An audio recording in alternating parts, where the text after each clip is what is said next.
Oferecimento. Construir ou reformar é mais fácil que você imagina. Constrói materiais e serviços para construção. Planar serviços funerários.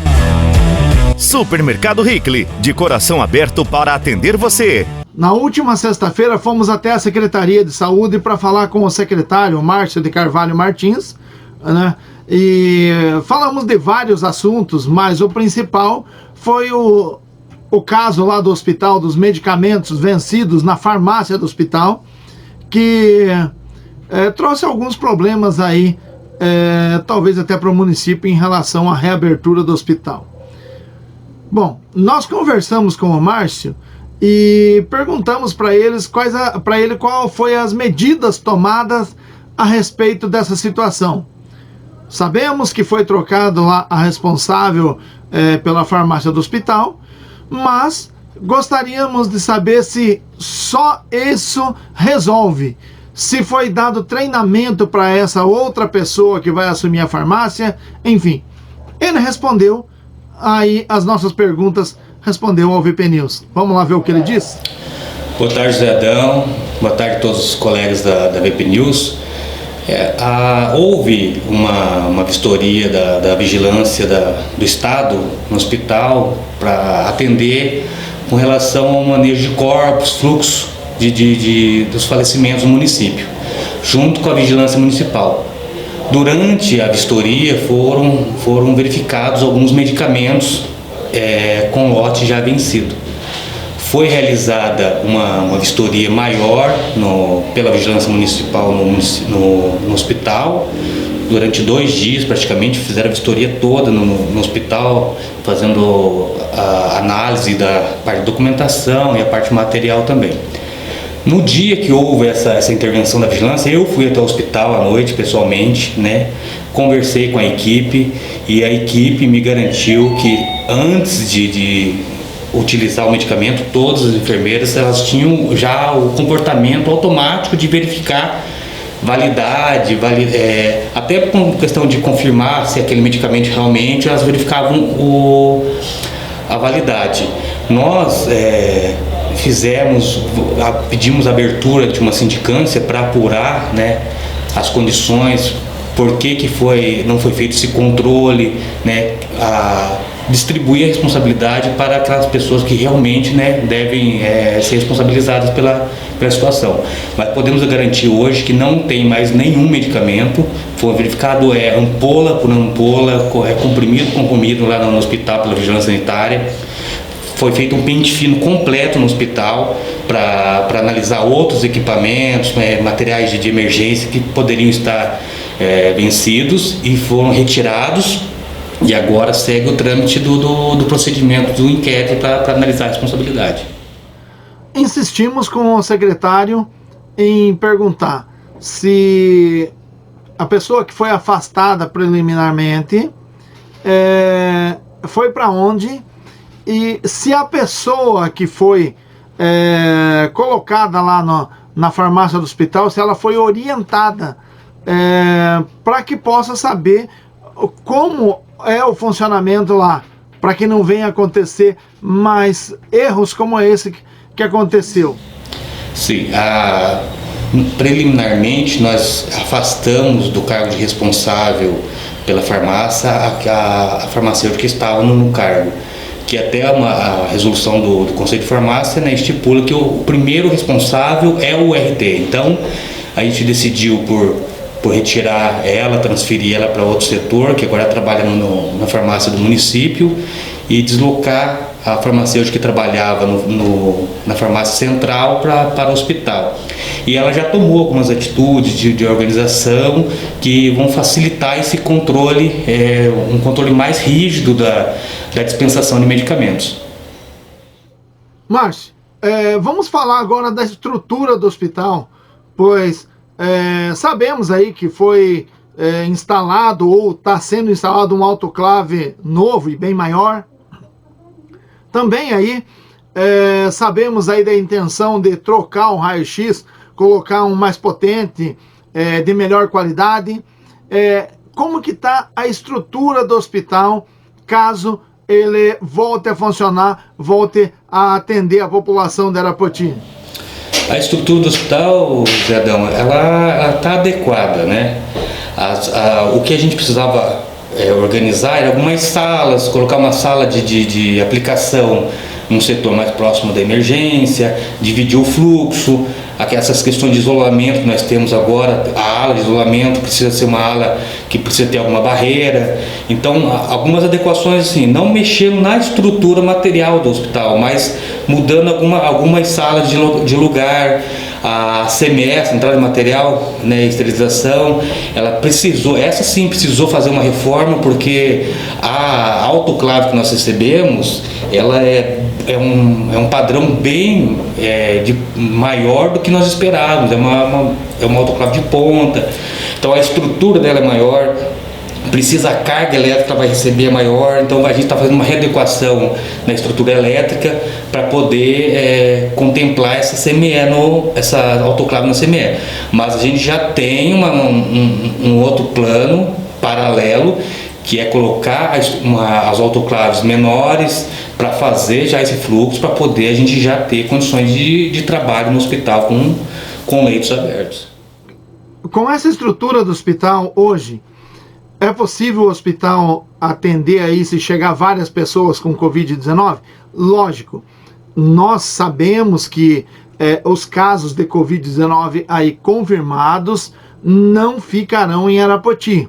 Não ficarão, serão aí levados aí para outros hospitais aí de referência, mas se chegar 3, 4, 10 pessoas aí ao mesmo tempo com Covid, aí o hospital aqui, a equipe aí da saúde consegue atender a essas pessoas aí com Covid-19? Sim. José, nós temos a Secretaria de Saúde trabalha com planejamento. Nós temos 3 níveis de ação. Nós temos o primeiro nível, que é o nível de alerta, o nível de perigo iminente e o nível de execução. O alerta são as prevenções, são essas ações que nós temos de isolamento, distanciamento, etiqueta respiratória, né, asepsia. Quando a gente não tem caso, a gente tendo o caso confirmado, a gente muda de patamar. Então a gente já entra no perigo iminente e a transmissão comunitária seria o nível de execução. Para cada fase dessa, a Secretaria já tem um plano de ação para executar conforme a necessidade do município. Hoje, a vigilância epidemiológica tem realizado um trabalho bastante de afinco no monitoramento de pacientes. Então nós temos um paciente aqui com sintoma respiratório. Por mais que ele não se enquadre naquele paciente clássico suspeito de Covid, nós já determinamos o afastamento, o distanciamento social, o isolamento, fazemos um monitoramento, nós temos realizado o teste rápido, temos realizado o PCR dos pacientes encaminhados. Nós até semana passada, se não me engano, nós tínhamos 80 pacientes sendo monitorados, agora já reduziu para 30, aqueles outros 50 já foram descartados. Então a gente tem feito um trabalho bastante minucioso com os pacientes. Fazemos o trabalho de não concentração de pacientes suspeitos, então a gente distribui, a gente deixa cada paciente na sua região, deixamos o hospital para realmente os atendimentos de urgência e emergência, os atendimentos de finais de semana. Dentro do hospital nós temos atualmente um leito de isolamento, mas nós já temos uma estrutura, a equipe já está preparada para, se necessário for, readequar outros leitos para fazer isolamento, já tem um planejamento estratégico também para isolar esses pacientes. Porque no hospital vai ficar o paciente suspeito no isolamento que necessite de acompanhamento clínico. Porque se ele for um caso grave, ele vai ser transferido para referência. E se ele for um caso leve, vai ficar em isolamento domiciliar. Então a gente absorve esses pacientes, não estamos pensando que haverá casos mais de 2, 3 casos graves ao mesmo tempo, mas se houver, nós temos essa estrutura de readequar o hospital para fazer os isolamentos. Nós estamos readequando também as unidades para também absorver esses pacientes leves, para fazer essa triagem, como já tem sido feito o trabalho alinhado com a atenção básica e a epidemiologia, fazendo o monitoramento e cuidado desses pacientes.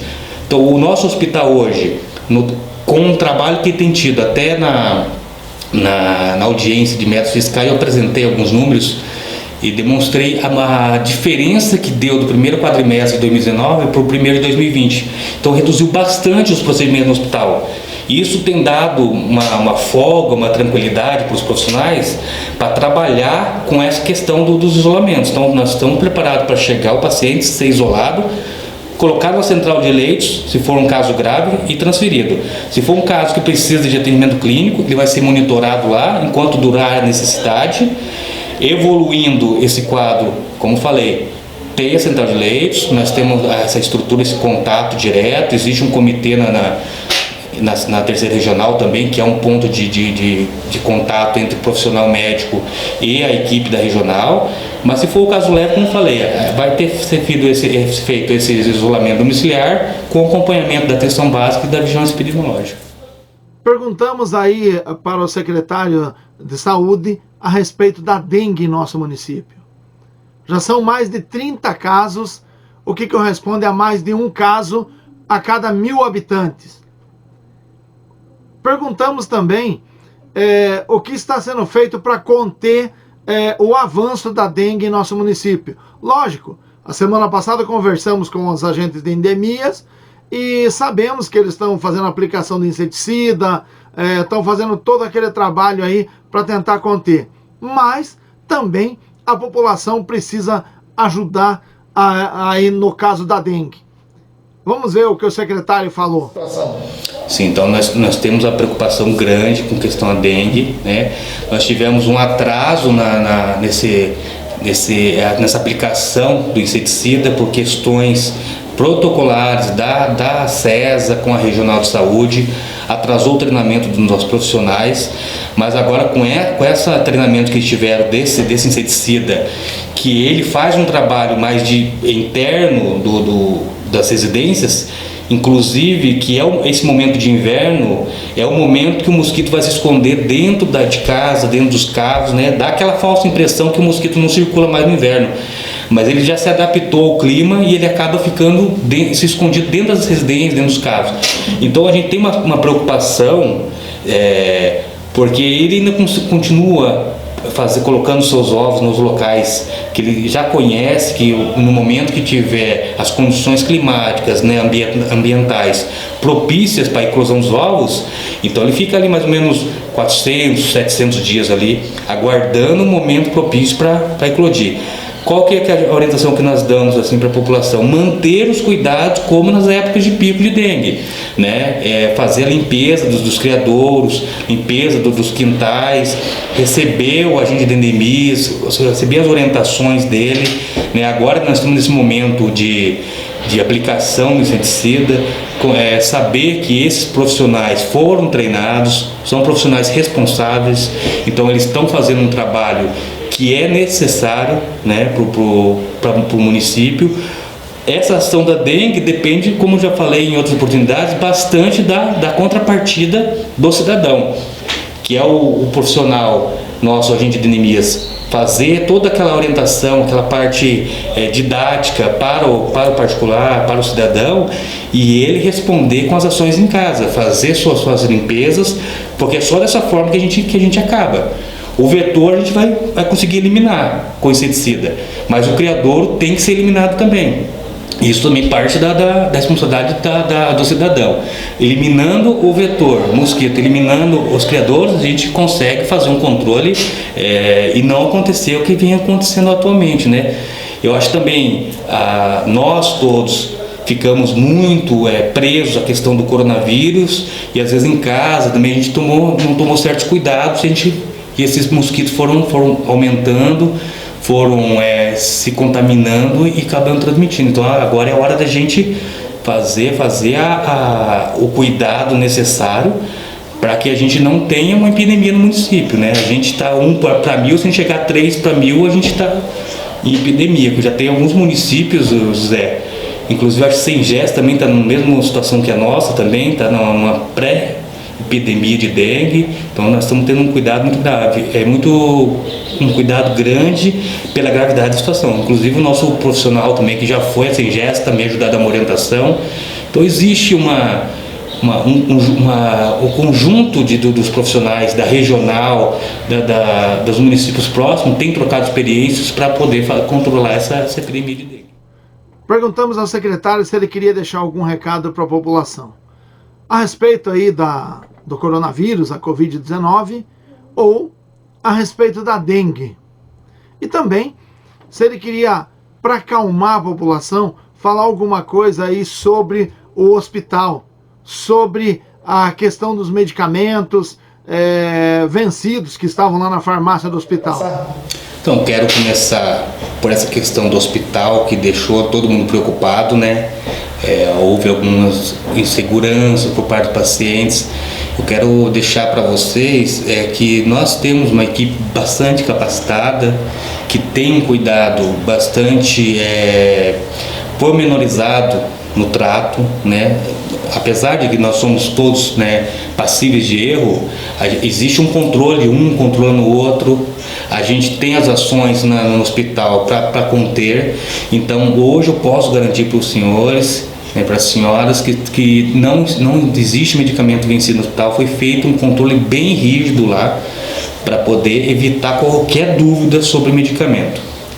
Com relação às unidades de saúde, a gente agora já contratou mais 3 profissionais. Então nós vamos até o final do mês, nós vamos ter todas as unidades com médico da família.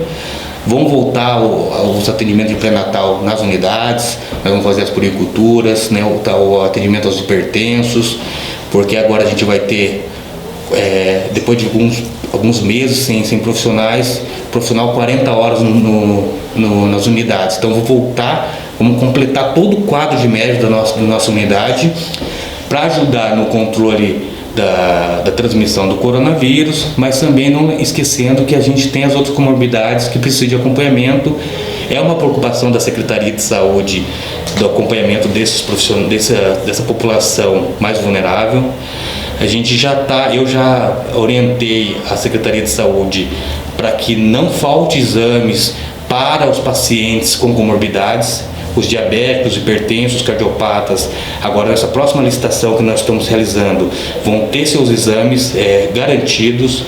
A gente está fazendo um levantamento do número de diabéticos, número de hipertensos, quais os exames que eles necessitam realizar para atender a linha guia de cada comorbidade.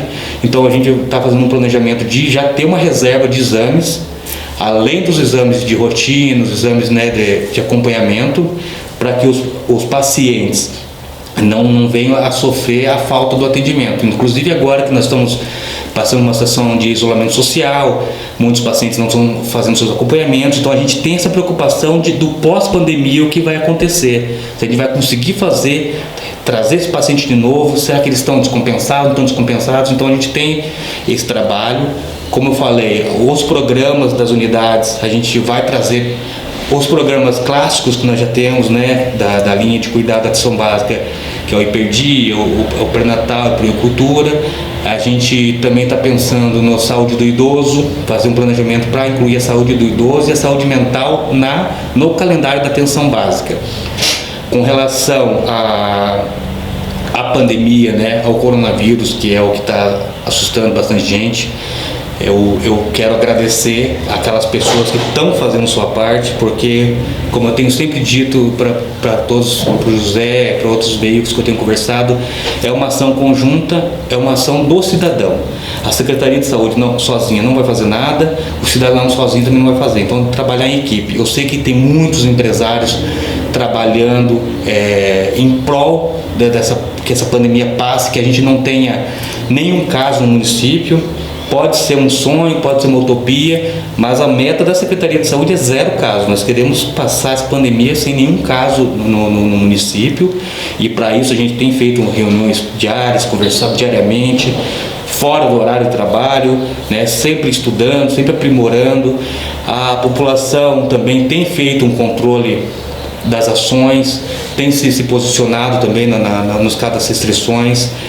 Aqueles que ainda não se conscientizaram, né, eu peço que façam parte desse movimento de cuidado da cidade. Cuidar da nossa cidade. Nós temos nossas preocupações questões financeiras, questões profissionais, né? Mas a gente precisa estar com saúde para a gente poder enfrentar o pós-pandemia. Então, para finalizar, quero também fazer desejar assim meus sentimentos por aqueles que tiveram algum colega, algum familiar que perdeu pro coronavírus. A gente sabe, né, que algumas pessoas já faleceram e alguns são conhecidos de algumas pessoas daqui também, que tinham meus sentimentos. Não é o desejo de ninguém, né, perder alguém, principalmente numa situação dessa de pandemia. Então, com toda a força de todos nós, vamos seguir em frente, vamos passar essa pandemia com caso zero, se Deus quiser. Um abraço a todos, obrigado pela atenção.